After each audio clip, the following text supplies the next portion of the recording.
तो hello guys, आप सभी का स्वागत है वंस अगेन मेरे यूट्यूब चैनल पे जिसका नाम है पर्सनल बैंकर सुमित।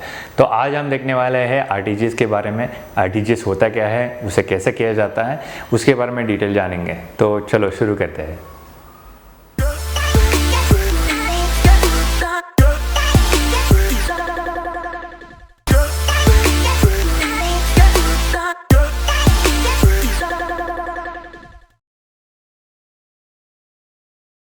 तो गाइस जानते हैं कि आरटीजीएस का फुल फॉर्म, पहले आरटीजीएस का फुल फॉर्म है कि रियल टाइम ग्रॉस सेटलमेंट। तो जैसे नाम की तरह है, ये फास्ट फंड ट्रांसफ़र होता है। आरबीआई ने इसीलिए इंट्रोड्यूस किया था कि कम टाइम ले ट्रांसफर्स के लिए। इसका मिनिमम लिमिट है 2 lakh rupees to maximum limit इसका कोई है नहीं। आप कितना भी अमाउंट आरटीजीएस के थ्रू कर सकते हो। तो बेसिकली फास्टेस्ट ट्रांसफ़र के लिए ये इंट्रोड्यूस किया गया था। तो गाइस अभी ये जानते हैं कि आरटीजीएस कैसे करना है। तो आरटीजीएस करने के दो तरीके हैं, एक है ऑनलाइन तरीका, एक है ऑफलाइन तरीका। तो ऑनलाइन तरीके से आप डायरेक्टली आपके नेट बैंकिंग से आरटीजीएस ट्रांजैक्शन कर सकते हो और इसके लिए आपको बेनिफिशियरी ऐड करना है और ट्रांजैक्शन कर सकते हो।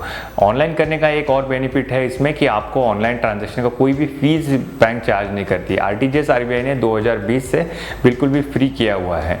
अगर दूसरा तरीका हम देखें, बैंक ट्रांसफ़र, बैंक में जाके आपको आरटीजीएस करना है तो उसके लिए आपको बहुत सारी चीज़ें लगती है। जैसे आपको पहले चेक लगेगा, फॉर्म लगेगा आरटीजीएस का, और क्या क्या डिटेल्स लगेगी मैं एक बार बता देता हूँ। अमाउंट लगेगा जो आपको ट्रांसफ़र करना है वो, बेनिफिशियरी का अकाउंट नंबर, बेनिफिशियरी का नाम लगेगा, बेनिफिशियरी बैंक, बेनिफिशियरी ब्रांच कौन सा है, आईएफएससी कोड लगेगा उनका। तो ये सब सारी चीज़ें आपको आरटीजीएस करने के लिए लगेगी। तो गाइज हमने देखा आरटीजीएस क्या है और आरटीजीएस के लिए क्या चीज़ें लगती है। अभी हम देखेंगे आरटीजीएस के बेनिफिट्स क्या है। तो पहला बेनिफिट है कि आरटीजीएस बहुत ही सेफ एंड सिक्योर है इसमें और फास्टेस्ट ट्रांसफ़र हो जाता है। इसलिए आरटीजीएस का इंट्रोड्यूस किया गया था आरबीआई की तरफ से कि लोगों को चलन भरने में अगर बहुत टाइम जाता था पहले, तो फास्टेस्ट कुछ सर्विसेज होना चाहिए। इसीलिए एनएफटी आया, उसके बाद आया आरटीजीएस।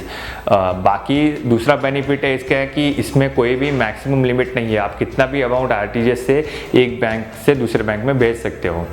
थर्ड बेनिफिट ये है इसका कि इसको लीगल बैकिंग रहती है कि कोई भी इशू आता है तो आप बैंक को इसमें इन्वॉल्व करके बैंक से आप हेल्प ले सकते हो या फिर आरबीआई से आप इसमें क्वेरी रेज कर सकते हो इस रिलेटेड।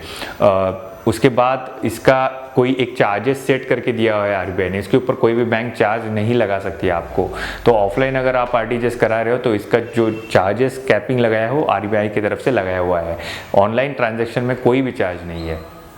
तो गाइज़ ये था बेनिफिट्स। अभी हम जानते हैं कि चार्जेस के बारे में। आरबीआई ने ऑनलाइन कोई भी चार्ज नहीं रखा है फॉर आरटीजीएस, लेकिन अगर आप ऑफलाइन ट्राई करते हो, जाते हो ट्रांजैक्शन करने के लिए, तो उसमें आरबीआई ने कैपिंग लगाया हुआ है। ठीक है, तो मैक्सिमम 50 रुपये के ऊपर आपको तो कोई भी बैंक चार्ज नहीं कर पाएगा फॉर आरटीजीएस। उसमें भी कैपिंग है 2 लाख से 5 लाख का अगर आपका ट्रांजैक्शन है तो 24 रुपये 90 पैसे के ऊपर आपको कोई भी बैंक चार्ज नहीं लगा पाएगा। और 5 लाख के ऊपर कोई भी अमाउंट हो, टू मैक्सिमम एनी अमाउंट, आपको 50 रुपये के ऊपर 49 रुपीज़ के ऊपर आपको कोई चार्ज नहीं लगा पाएगा। तो ये स्लैब में आपको स्क्रीन पे भी दिख रहा होगा, यही स्लैब है। बैंक इसके अंदर चार्जेस लगा सकते हैं, लेकिन आप जो कैप दिया है उसके ऊपर बैंक को जाने के निर्देश आरबीआई ने दिए नहीं है। ठीक है, तो ये है मेन चार्जेस। अगर आरटीजीएस ट्रांजैक्शन हम करते हैं और उसमें कोई इश्यू आता है या आरटीजीएस के जो इन्फॉर्मेशन दिए वो गलत होता है तो विद इन 1 आवर आपका पैसा रिटर्न होना चाहिए, ऐसा आरबीआई के निर्देश है। उसके ऊपर अगर टाइम लगता है तो बैंक को कंपनसेशन देना पड़ेगा कस्टमर को, और जो कि रहेगा जो रेपो रेट है उसके हिसाब से प्लस 2% आपको कस्टमर को कंपनसेट करना पड़ेगा। ऐसे निर्देश आरबीआई ने बैंकों को दिए हुए हैं।